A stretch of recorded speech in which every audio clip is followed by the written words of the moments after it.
Hi, here's a short video about some letter formation for the cursive style that we use at Tradewinds. If you'd like a little bit more advice, feel free to give me a message anytime and I can share some more advice with you. We're going to group the letters based on their formation, so it makes it a little bit easier for you to see how and why we form them in the way that we do. And the first group has got a large number of letters in that all start in the same way, and it's with the letter C. So the letter starts on the line, and we encourage this joining line so that we can link the words, this precursive form, so that you do your diagonal line, hook over, round and off, the letter C. That then would lead into another diagonal line to form the next letter. Now this C, we use the same formation for the letter A, diagonal line, hook over, round, up, catch the hook, and then flick off, ready to go into the next diagonal line for the next letter. But we've got that C formation in both of these. The same is true of the letter D. Diagonal line, hook over, catch the hook but go up, come down and flick, ready for the next join. This part here, this group of letters is called ascenders. These have these ascension lines here, these tall letters.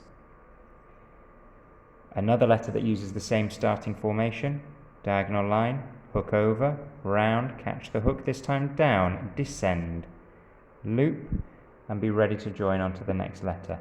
This loop here, or anything that comes below the line, is a descender, or a fall letter. Tall letter, fall letter. Notice this letter C part is sitting on the line. Another letter that we use with the same initial joins, or the initial formation, is the letter O. Diagonal line, hook over, round, catch the hook, and this is where we first meet our washing line join, this washing line here. So you could join into the letter D, for example, by doing a washing line, hook over, round, up and off. And the last one of this group that are formed in this particular way is a letter that's not used very often, is the letter Q. And very often when we're doing the letter Q, we also teach the letter U at the same time. Diagonal line, hook over, catch the hook down, diagonal line, and then the U formation here. Qu. Because these two so frequently appear together, it's only in very rare words from other languages, like the word Iraq, that you would find a Q on its own. Okay, the next group that we're going to look at are letters that do not ascend at all, and they do not descend at all. So these are the smaller letters. We've looked at U already, but we can do another example of U. Diagonal line, straight down to the line, loop, and off, ready for the next diagonal line. Then we come to R. Now this is in a group with N and M. So let's watch carefully. Diagonal line, straight down, then back up, and washing line. Now R is a tricky one that requires a lot of practice. Very often people forget the down and back up. The same is true of N and M. People go diagonal line and then straight over. Makes a mountain shape, not an accurate N. Let's have a look at N. Diagonal line, down, straight back up, over, there. So it goes diagonal line and then down and back up. That's the step that children often miss. If we can do N, we can do M in the same way. Diagonal line, down, up, down, up, down. Now, it's acceptable to not have this part come all the way down to the line. To have this part coming down towards the line is okay. Then we look at some other letters. We're looking at other letters with no ascension or descension. We're looking at S. Diagonal line, hook over, but then we tuck it in and snake round. S, we go back and join out at the bottom. Diagonal line, hook over, tuck it under, and then out at the bottom, ready for the next diagonal line. Then we've got two that are quite similar in V and W. both with a diagonal line to start with. Let's look at V, diagonal line, and then V, washing line out there. Now, on its own, this looks very unusual. But when you join it with other letters, it does look like more recognizable as the letter V. And then W starts in the same way, diagonal line, W, and then washing line out there. Okay, the next group of letters start in a similar way. There's one exception here. We're looking at the letter I to start with, and then we'll begin to look at our ascenders, our tall letters. Let's start with I, diagonal line, down, and flick off. Normally you would finish the word and then come back to put the dot on the top of the I. From this diagonal line, we can do diagonal line and then watch carefully it goes straight up, come down, and flick off for L. The rest of the letters are formed in the same starting manner. So from L, we can also have diagonal line, straight up, straight down, and then up and over H, similar to the N.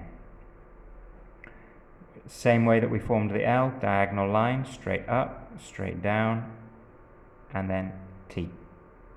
Again, similar with I, often we finish a word and then put the cross on the T. Then a couple of tricky ones. We'll start with diagonal line, up, down, halfway up and over for B, B, and then it's got that out at the bottom join, same as the letter S. And then the hardest ascender is the letter K. Diagonal line, up, down, and we just neatly tuck in that loop and flick out there. That is tricky. We've got to encourage children not to go too high up with the loop to risk it looking like a capital R. Okay, there are some letters that descend. So we've had G as a descender already. Now we're looking at P. Diagonal line, descend down below the line, back up, P, and then out at the bottom. P, B, S, out at the bottom like that. If we've done I, the descender that links to that, diagonal line, down, loop, and then dot on the top for J. See the loop here comes through that line just like it does with the G. And then another tricky letter. Well, let's do Y first. Diagonal line, loop under, just like the letter U up here, and then we come down below the line, loop, and cross back through that point there. And then the tricky one that I was just talking about is the letter F. Diagonal line, loop back on yourself, straight down, and cross that point there for the letter F. So we're trying to get these descenders to be all the same, and we're trying to get our ascenders to be all the same. So we've got a consistent writing style. The only two other letters to consider are the ones that we recommend that you don't try to join.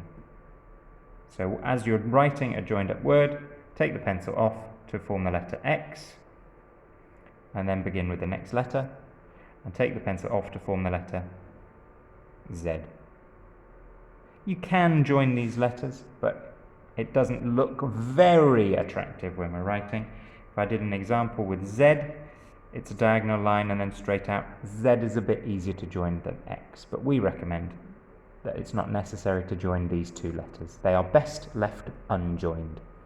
Hopefully that gives you a bit of a clue as to how we form our letters at Tradewinds Academy. I just want to double check I haven't missed any letters.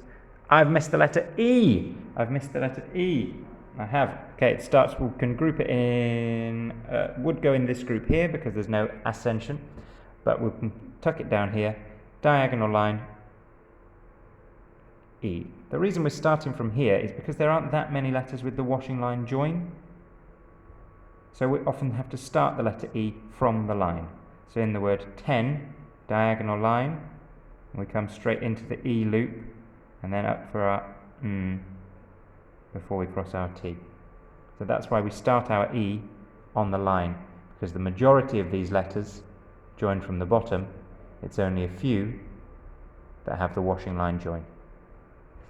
Okay, 1, 2, 3, 4, 5, 6, 7, 8, 9, 10, 11, 12, 13, 14, 15, 16, 17, 18, 19, 20, 21, 22, 23, 24, 25, 26. There you go, everybody. Hope that was useful.